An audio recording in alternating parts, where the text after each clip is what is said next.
गरीबों के तो कोई दर्शन करने नहीं जाता। 250 साल रहना तो कोई सामान्य बात है। 250 साल में 50 पीढ़ियां जवान होकर मर गई अंग्रेजों की, यहां क्यों रहे वो? और भारत अगर हजारों साल से गरीब था तो पुर्तगाली 450 साल झक क्यों मार रहे थे इस देश में? क्यों आए 450 साल पुर्तगाली अपना देश छोड़कर? 1492 में वास्को डी गामा घुस गया इस देश में और निकला नहीं, फिर अंत तक मार मार के निकालना पड़ा गोवा से पुर्तगालियों को। तो 450 पुर्तगाली, 450 साल पुर्तगाली क्यों आए?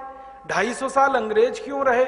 और भारत अगर हजारों साल से गरीब था तो ये मुगल क्यों आए झक मारने के लिए यहां 300 साल?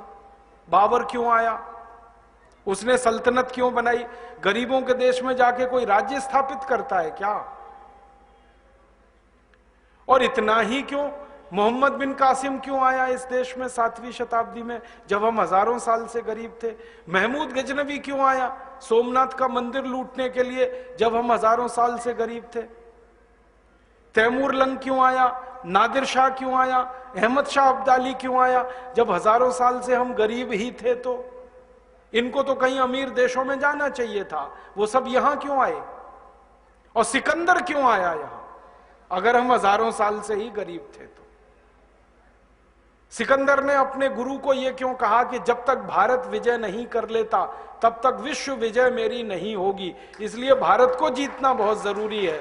तो आया यहां पर, और यह तो भारतवासियों का पराक्रम था कि वो भारत को जीत ही नहीं पाया, मार के भगा दिया हमने उसको, रास्ते में मर गया। और आपको तो इतिहास में मालूम है, शक यहां आए, हूण यहां आए, पिंडारी यहां आए। क्यों आए भाई? हम तो गरीब हैं, भुखमरी के शिकार हैं, बेरोजगारी हमारे यहां है, फिर क्यों आए ये सब? तो चिदंबरम चुप हो गया, बोला कुछ नहीं।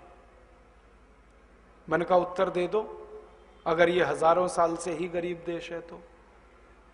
कहने लगा नेहरू जी ने कहा। मैंने कहा नेहरू जी से तो पूछ नहीं सकता मैं, क्योंकि वो जिंदा नहीं है। होते जिंदा तो उनसे पूछ लेता कि कहां से मिला ये तुम्हें कि भारत हजारों साल से गरीब है? किसने कह दिया भारत हजारों साल से गरीब है? मैंने कहा तुम नेहरू के मानस पुत्र हो, तुम ही बता दो। और क्या, मानस पुत्र है कि नहीं नेहरू का? मैंने कहा तुम ही बता दो भाई, नेहरू जी से तो क्या पूछ सकता हूं मैं? तो फिर चुप हो गया। ये तो एक बात हुई।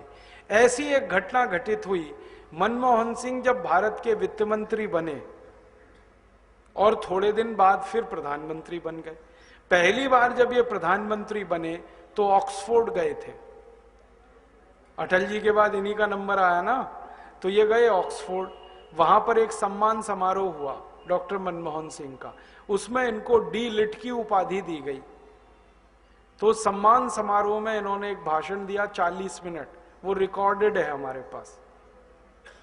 उसमें उन्होंने यही गाना गाया, भारत हजारों साल से गरीब देश है। ये तो अंग्रेज थे जो भारत में आए और उन्होंने भारत को थोड़ा सभ्य बनाया। हम अंग्रेजों के बहुत आभारी हैं जिन्होंने आकर भारत को तकनीकी सिखाई। हम अंग्रेजों के बहुत आभारी हैं जिन्होंने भारत में विज्ञान लाया। हम अंग्रेजों के बहुत आभारी हैं जिन्होंने भारत में उद्योग लाए। हम अंग्रेज, ये बोला उन्होंने 40 मिनट, 40 मिनट। अगले दिन ये भाषण इंग्लैंड के अखबारों में छपा, तो कई अखबारों ने टिप्पणी लगाई, हेडिंग लगाया कि लगता है भारत अभी भी अंग्रेजों की गुलामी में ही है, क्योंकि भारत का प्रधानमंत्री जो गान गा रहा है यहां आकर, वो एक स्वतंत्र देश के स्वाभिमानी प्रधानमंत्री का गाना नहीं है, ये तो गुलाम देश के गुलाम प्रधानमंत्री का गाना है। और मैंने ये दो नाम इसलिए लिए कि दोनों जिंदा हैं ये, हाँ दोनों जिंदा। और इनके साथ मेरे दिल की तमन्ना है कि एक बार इनको मंच पे बिठाओ दोनों को, और मैं इनसे शास्त्रार्थ करना चाहता हूं भारत के बारे में। और मैं उनको वो प्रमाण देना चाहता हूं, वो दस्तावेज सौंपना चाहता हूं जो भारत की कहानी कुछ और कहते। अब मैं आता हूं प्रमाणों पर, दस्तावेजों पर। हमारे भारत में अंग्रेजों की जब ईस्ट इंडिया कंपनी आई 1618 में, तो इस ईस्ट इंडिया कंपनी का जो सबसे पहला अधिकारी आया उसका नाम था थॉमस रो। टॉमस रो भी कहते हैं उसको, थॉमस रो भी कहते हैं।